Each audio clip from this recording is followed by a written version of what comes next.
What's going on? It's your boy Sermon at Sermon's Domain on Twitter. Rick Ross's 9th studio album, Rather You Than Me, is due out on March 17th. With the pre-order going live tonight, the track listing has surfaced. And a track listing is always a great way to build that hype and anticipation. And Ross has 1 week to go until the album drops. So this track listing will give Ross that additional boost. And I wanted to talk about it in this video, the latest track listing discussion. This album is going to be 14 songs long. There's no word if there's like a deluxe or maybe like a store exclusive version. I haven't seen anything about that, but the songs that we have now show that this album is going to be very feature heavy. And I think it's feature heavy in a way that Rick Ross hasn't really done. Rick Ross always tends to have guest features, but a lot of them, most of the time at least, are like R&B artists. So a lot of times Ross will bring in these people for hooks. But with this album, it's a lot more rappers on here than usual. You have Young Thug, Wale, Jeezy, Future, Yo Gotti, Gucci Mane, Dolla, Nas, and I'm aware that Dolla can also be classified as a singer. Meek Mill, you got DeJ Loaf, you got Yo Gotti for a second time. So there is only 3 songs on here that don't have any guest features.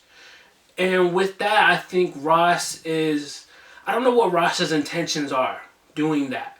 I just think that it could result in a great album. I think some people might be disappointed that there's all these guests on here, but you got to realize that Ross tends to bring out the best in a lot of people. The fact that Nas is on a record called Powers That Be, like you know Nas is going to give you one of the best guest features on the album, if not the best.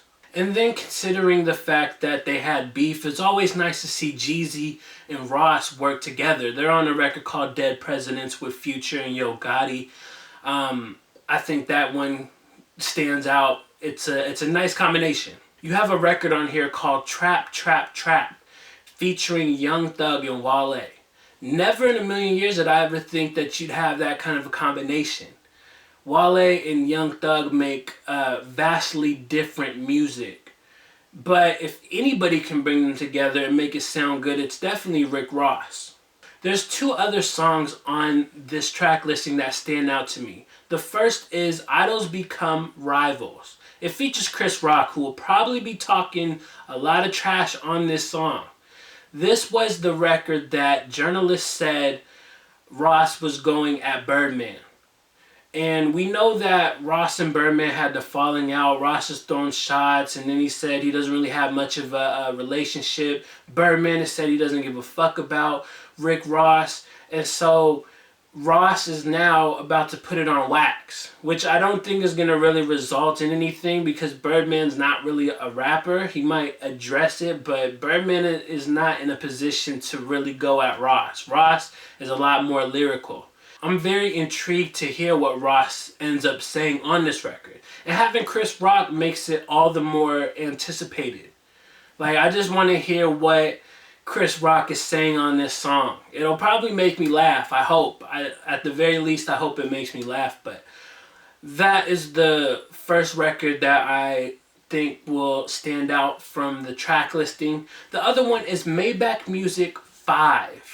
The Maybach Music series is one of the most prestigious series in hip-hop. Ross has always delivered when it comes to this. In the past, he's worked with like Jay-Z and Lil Wayne and Jadakiss, and the last one had Neo on it and different beats on it. And so I thought that Ross was always going to deliver with this series. And I like that he doesn't sit here and feel like he has to put it on every album. He skips an album and then gives you a Maybach Music. So 5 features DeJ Loaf, and I have no idea what to expect from that. It'll be the first time that these 2 have collaborated, and DeJ Loaf can sing, she can rap, so what is she going to be doing on this song, and what capacity will she be featured? Is she just doing a hook? Is she on here on the verse? And then what is Ross going to say? The surprising thing about the track listing, though, is that Buy Back the Block is not on here at all. And I talked earlier that there could be a deluxe edition, or maybe there's like a store exclusive that has Buy Back the Block. On this track listing, it's just not present, which is kind of odd considering it was released as a single, then we got a video for it, and most recently we got a remix. You would think that that big push would want, Epic Records or Rick Ross would want to put this on here. So I don't know what is going on with that being omitted from the album, but nonetheless, I'm very excited for this album. It is feature heavy, but I think the features will deliver. I believe Ross is getting better and better, so Rather You Than Me is going to showcase some of his finest work to date. The album is due out on March 17th. I will include the track listing in the description section so you can check that out.